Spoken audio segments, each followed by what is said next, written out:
আসসালামু আলাইকুম। ষষ্ঠ শ্রেণীর বীজগণিতের নতুন আরও একটি ক্লাসে তোমাদের সবাইকে স্বাগতম। আশা করছি তোমরা আল্লাহর অশেষ রহমতে অনেক ভালো আছো। তাহলে আজকে আমরা গত পর্বগুলোতে 4 পর্যন্ত করেছি, বেসিক নিয়ে আলোচনা করছি। যদি তোমরা ক্লাসগুলো করে না থাকো অবশ্যই এটা করে আসবা, তাহলে এই বিষয়টা বুঝতে সুবিধা হবে।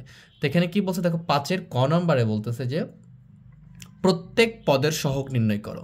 তাহলে পদ কাকে বলে এই বিষয়গুলো আমরা প্রথম দিনেই ক্লিয়ার হতে পারছি।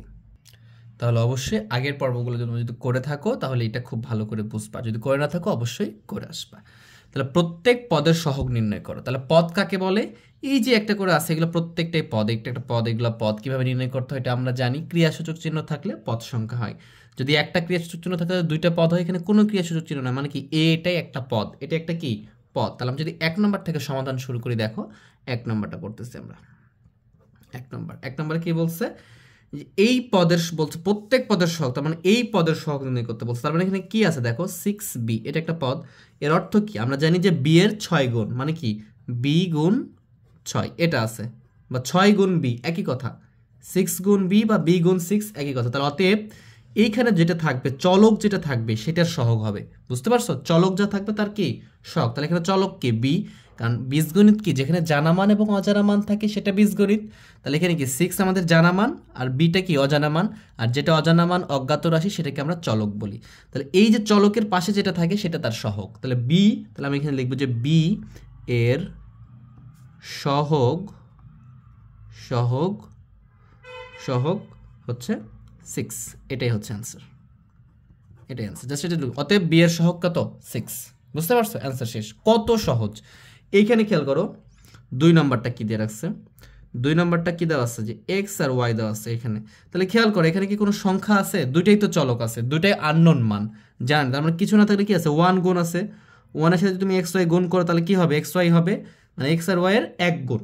অতএব তার মানে এখানে কি হবে, অতএব এক্স ওয়াই এর সহগ, প্রত্যেকটা সহগ বের করতে বলছে। তাহলে এক্স ওয়াই পদের সহগ হচ্ছে, যদি কিচ্ছু না থাকে, এক্স এর সাথে কিছু নাই, ওয়াই এর সাথে কিছু নাই, বা এক্স ওয়াই এর সাথে কিচ্ছু না থাকলে এদের সহগ হয় 1। ভালো করে খেয়াল করো, যদি কিছু না থাকে, কোনো সংখ্যা দেওয়া না থাকে, কোনো নাম্বারস না থাকে, তাহলে তার সহগ কত হবে, 1 হবে। তাহলে এটাই হবে এখানকার অ্যান্সার। ঠিক আছে, দেখো এইভাবে খুবই দ্রুত আমরা এগুলো করতে পারবো। এরপর দেখো 3 নাম্বারটা কি আছে, 1 2 3, এখানে আছে কি 7ab। তার মানে এইখানে আমি যেটা এ বিটা কি চলক না, তাহলে চলকের পাশে যেটা থাকবে সেটাই সহগ। তাহলে এখানে লিখবে কি 7 ইন্টু এ বি, মানে কি এ বির 7 গুণ, এ বির কত গুণ 7 গুণ। তাহলে অতএব এ বি এর সহগ। বুঝতে পারছো, তাহলে যখনই সহগ বলবে তখন কি করব আমরা, যেইটা আমাদের চলক থাকবে তার যে সাথে যে সংখ্যাটা থাকে সেটাই হচ্ছে তার চলক। তাহলে এ বি এর চলক, সরি সেটাই তার সহগ, এবং এ বি এর চলকের পাশে যেটা থাকে সেটা সহগ। তাহলে এ বি এর সহগ কত, 7, এটাই হচ্ছে এখানকার অ্যান্সার। খুবই সহজে আমরা এগুলো করতে পারবো। যদি দেখো এক্স ওয়াই চলক ছিল, এর পাশে কিচ্ছু নেই, তার মানে কি 1 আছে, তো এই জন্য এটা সহগ কি হয়েছে, 1 হয়েছে। বুঝতে পারছো, এখন এইটা খেয়াল করো, এটা খেয়াল করো, এটা কি আছে, আইভি ইকুয়াল টু দেওয়া আছে হচ্ছে 2x প্লাস 5ab। তাহলে এখানে বলছে প্রত্যেকটা পদের সহগ নির্ণয় করো। তাহলে এখানে কোনো চিহ্ন ছিল না, এজন্য এগুলো একটা করে পদ ছিল, কিন্তু এখানে প্লাস আছে, তার মানে কি এটা একটা পদ, এটা একটা পদ, দুইটা পদ হয়েছে। এখানে কয়টা পদ আছে, এটা একটা পদ, এটা একটা পদ। আমরা আগের পর্বে এই বিষয়টা শিখে আসছি। তাহলে দুইটা পদ আছে না, তাহলে 2x প্লাস 5ab। তাহলে তুমি এভাবে লিখতে পারো যে 2x ইকুয়াল টু কি 2 গুণ এক্স। তার মানে অতএব এখানে এক্স এর সহগ, মানে এই 2x পদ, এখানে এটা একটা পদ, তাহলে এক্স এর সহগ, মানে এক্স এখানে কি চলক, তাহলে চলকের পাশে কি আছে 2 আছে, এই চলকের পাশে 2, তাহলে এক্স এর সহগ কত 2, এটা একটা অ্যান্সার। এবং তার সাথে কি আছে, তার সাথে খেয়াল করো 5ab গুণ যোগ আছে, 5ab। তাহলে তুমি লিখতে পারো যে 5ab ইকুয়াল টু কি 5 গুণ ab, এটা লিখতে পারো 5 গুণ কি ab। তাহলে অতএব ab এর সহগ কত 5 বা 5, এটা হচ্ছে অ্যান্সার। তার মানে যদি শুধু বলে যে প্রত্যেক পদের বা যে কোনো পদের সহগ নির্ণয় করতে বলে, তাহলে আমরা খেয়াল রাখবো এর পাশে যেই চলক A B C D X Y যেগুলো অজ্ঞাত রাশি বা চলক, এর পাশে যে সংখ্যাটা থাকবে, নাম্বারস থাকবে, সেটা তার চলক। যদি নাম্বারস না থাকে তার সহগ কত হবে, 1 হবে। তাহলে আমরা 4টা করলাম, দেখো এইগুলো আরো সহজে পারবো। তাহলে আমাকে বলো, এটা তোমরা নিজেরাই পারবা, তোমরা নিজেরা আমাকে অ্যান্সার করবা। 2x প্লাস 8y, তার মানে কি প্লাস আছে, এখানে ক্রিয়াসূচক চিহ্ন কি আমরা দেখছি, ক্রিয়াসূচক চিহ্ন হচ্ছে যোগ, আর হচ্ছে কি বিয়োগ, এই দুইটা থাকলে পদ সংখ্যা বাড়ে। যদি একটা ক্রিয়াসূচক চিহ্ন থাকে তাহলে দুইটা পদ, দুইটা ক্রিয়াসূচক চিহ্ন থাকলে তিনটা পদ, যদি ক্রিয়াসূচক চিহ্ন একটাও না থাকে তাহলে একটা পদ। তাহলে এখানে দুইটা পদ আছে, তাহলে এখানে কি এই পদের 2x একটা পদ, এই 2y একটা পদ। তাহলে এই পদের কি, এই 2x পদের সহগ হচ্ছে কত, x পদের সহগ হচ্ছে কি 2, এই যে y পদের সহগ কত 8। জাস্ট এখানে লিখে ফেলবা, এটা তো আমি করে দিচ্ছি না, তোমরা নিজেই পারবা। তাহলে এই যে আমরা এইভাবে করলাম না এতগুলা, এই যে এতগুলা করছি না আমরা, যে এক্স ওয়াই এর সহগ 1, বি এর সহগ 2, তাহলে এখানে কি এক্স এর সহগ কত, এক্স এর সহগ 2, এটার ক্ষেত্রে কি ওয়াই এর সহগ কত 8, লিখে ফেলবা, শেষ। এই দেখো এখানে কি 12y - 4z, এইটা একটু গুরুত্বপূর্ণ, ভালো করে খেয়াল করো। এই যে এটা একটা পদ, এটা একটা পদ, তাহলে এই ওয়াই এর সহগ কি, ওয়াই এর সহগ হচ্ছে 40। এটা আমরা করব, দেখো এটা এভাবে করবো আমরা, এখানে যদি খেয়াল করি তাহলে এখানে যদি আমি লিখি যে 14y - 4z, তাহলে দেখতে পাচ্ছি এটা একটা পদ, এটা একটা পদ।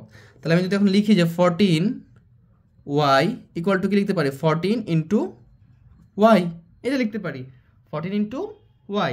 তাহলে এখানে লিখবো যে অতএব y এর সহগ, y এর সহগ কত, তাহলে 14 মা 14, এটাই অ্যান্সার এটার, খুবই সিম্পল। এরপরে খেয়াল করো, এই যে দেখো এইবারে দেখো খেয়াল করো 4z আছে, কিন্তু এটা কি -4, তাহলে এখানে লিখতে হবে -4z। এই জেডটা চলক, তখন এই যে মাইনাসটা যদি থাকে, আমরা যে প্রত্যেকটাতে কিছু নিয়েছিলাম না, কারণ প্লাস ছিল এগুলোতে, কিন্তু মাইনাস যখন থাকবে তখন তো সেটা নিতে হবে, তখন কি করবে -4 এভাবে এইভাবে রেখে তারপরে গুণ করবা জেড ব্র্যাকেটের মধ্যে রেখে। তাহলে অতএব জেড এর সহগ, কারণ জেড হচ্ছে চলক, তাহলে জেড এর সহগ কত হচ্ছে, জেড এর সহগ হচ্ছে আমাদের -4, এই -4টা দিতে হবে, এই জন্য তোমাদের এটাও আমি করে দিলাম। আমি তোমাদের এটা কি দিলাম, হোমওয়ার্ক দিলাম, ঠিক আছে। এক্স এর কত হচ্ছে, ওয়াই কত হচ্ছে, তোমরা আমাকে এটা কমেন্ট বক্সে জানাও। যখন মাইনাস থাকবে তখন কি ওইটা সহ তার সহগ হবে, তাহলে জেড এর সহগ, কারণ জেড হচ্ছে চলক, তাহলে জেড এর সহগ কি -4, জেড এর সহগ কি হচ্ছে -4। এরপরে দেখো খেয়াল করো 8 নাম্বার আছে, এটা 8 নাম্বার, এটা 8 নাম্বার হবে না, এটা আমাদের 7 নাম্বারটা হবে, হ্যাঁ এটা 7 নাম্বার। তো নাম্বার যেটাই হোক 7 নাম্বার, এটা কি দেওয়া আছে দেখো, এটা দিচ্ছে -1/2 xyz। এখানে যদি খেয়াল করো এই xyz প্রত্যেকটাই কি চলক, তাহলে এটার সহগ নির্ণয় করব আমরা, এখানে একটাই পদ আছে, ঠিক আছে। তাহলে আমরা কি লিখতে পারি এখানে, যে ইকুয়াল টু লিখতে পারি -1/2 ইন্টু এটা কিভাবে করতে পারি যে xyz। তাহলে আমরা এখানে লিখতে পারি যে অতএব xyz এর সহগ, এর সহগ কত হচ্ছে দেখো 1/2, কিন্তু মাইনাস আছে এই জন্য -1/2, এটা হচ্ছে এটার অ্যান্সার।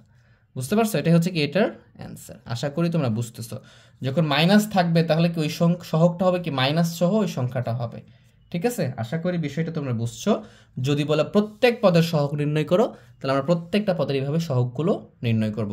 মানে চলকের পাশে যে সংখ্যাটা থাকে সেটাই তার সহগ, চলকের পাশে সংখ্যা থাকলে সেটা কি সহগ। এগুলো প্লাস ছিল জন্য +7 +1 +6 আসছিল, যদি মাইনাস থাকে তাহলে মাইনাস সহ এটা সহগ হবে, যেমন -1/2, এখানে হচ্ছে -4, এরকমটা।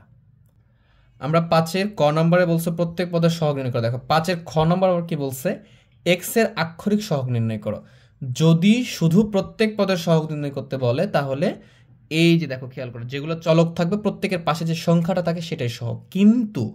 কিন্তু যদি বলে যে এক্স এর আক্ষরিক সহগ নির্ণয় করো, এক্স এর আক্ষরিক সহগ বলতে কি বোঝায়, এক্স এর আক্ষরিক সহগ বলতে বোঝায় এক্স ছাড়া যেগুলো থাকবে, এখানে অন্যান্য চলকও থাকতে পারে, সেগুলোই তার সহগ হবে। যেমন দেখো আমরা উদাহরণ শুরু করি, দেখো সমাধান করি তাহলে বুঝতে পারবা। এখানে 1 নম্বরে কি আছে দেখো, এ এক্স আছে, এ আর এক্স আছে, তার মানে এটা কি আছে দেখো এ গুণ এক্স আছে না। তাহলে যখন বলবে এক্স এর আক্ষরিক সহগ, তাহলে এক্স এর পাশে যা থাকবে, এ থাক সংখ্যা থাক সবগুলোই তার সহগ হবে। বুঝতে পারছো, তাহলে এক্স এর পাশে কি আছে, এ আছে, তাহলে এটার সহগ, কারণ এক্স এর আক্ষরিক বলছে, শুধু বলে না যে সহগ নির্ণয় করো। যদি বলতো এর আক্ষরিক সহগ, তাহলে কি এর আক্ষরিক সহগ হতো এক্স, যেহেতু এক্স এর আক্ষরিক সহগ বলছে তাহলে তুমি লিখবা যে এ গুণ এক্স। তাহলে অতএব এক্স এর আক্ষরিক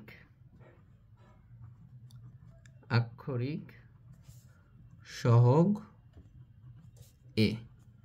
আশা করি বুঝতে পারছো, এক্স এর আক্ষরিক সহগ বলছে মানে কি এক্স ছাড়া যে চলক থাক সংখ্যা থাক সবকিছু এখন তার সহগ, ঠিক আছে। কিন্তু আগেটাতে কি বলছিল, আগেটাতে বলছিল যে প্রত্যেক পদের সহগ নির্ণয় করো। এই জন্য দেখো এইগুলা কি এই যে চলক ছাড়া যেগুলো ছিল প্রত্যেকটা তার সহগ ছিল, ঠিক আছে। কিন্তু এইখানে খেয়াল করো, এইখানে কি বলছে, এইটাতে আমাদের বলতেছে যে এক্স এর আক্ষরিক সহগ নির্ণয় করো। এই জন্য এক্স এর পাশে যেটা থাকবে সেটাই তার সহগ হবে। তার মানে এক্স এ গুণ এক্স, তাহলে এক্স এর আক্ষরিক সহগ হচ্ছে কি এ। যদি তোমাকে প্রশ্ন ঘুরিয়ে বলতো যে এর আক্ষরিক সহগ কি, তাহলে এর পাশে যেটা থাকবে সেটা তার আক্ষরিক সহগ, মানে এর সহগ তখন কি হতো, এক্স হতো। আশা করি তোমাদেরকে আমি বুঝাইতে পারছি। এবারে 2 নম্বরটা খেয়াল করো।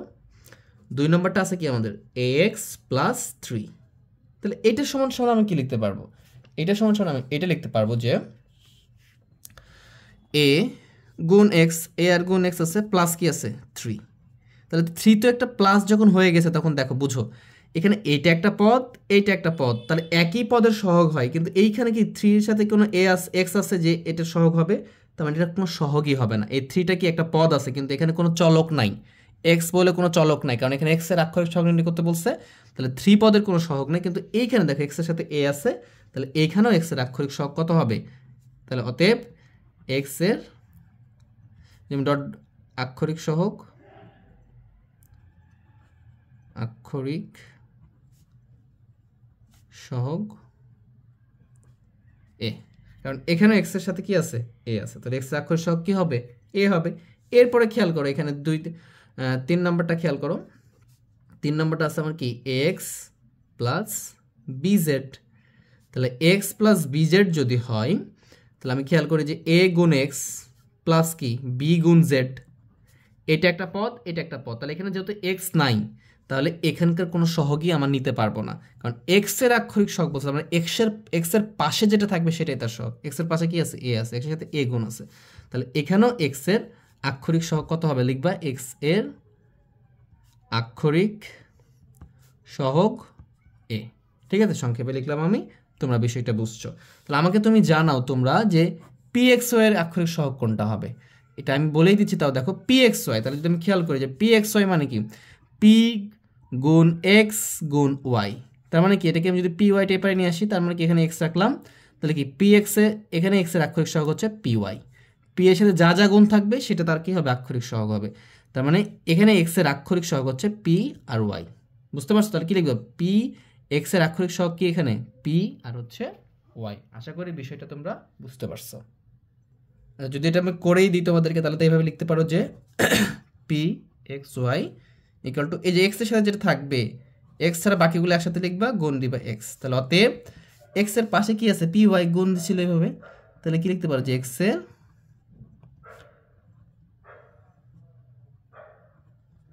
আক্ষরিক সহগ পি আর ওয়াই। এই পর্যন্ত শুধু এ ছিল, ঠিক আছে। তাহলে এভাবে আক্ষরিক সহগ যেটা বলবে তার পাশে যেটা থাকবে সেটা তার সহগ, আক্ষরিক সহগ হবে। আশা করি বিষয়টা বুঝছো। যদি তোমাদের ক্লাসটা ভালো লেগে থাকে তাহলে অবশ্যই চ্যানেলকে সাবস্ক্রাইব করবা আর বন্ধুদের মাঝে শেয়ার করে দিবা। সবাই ভালো থেকো, সুস্থ থেকো, আল্লাহ হাফেজ।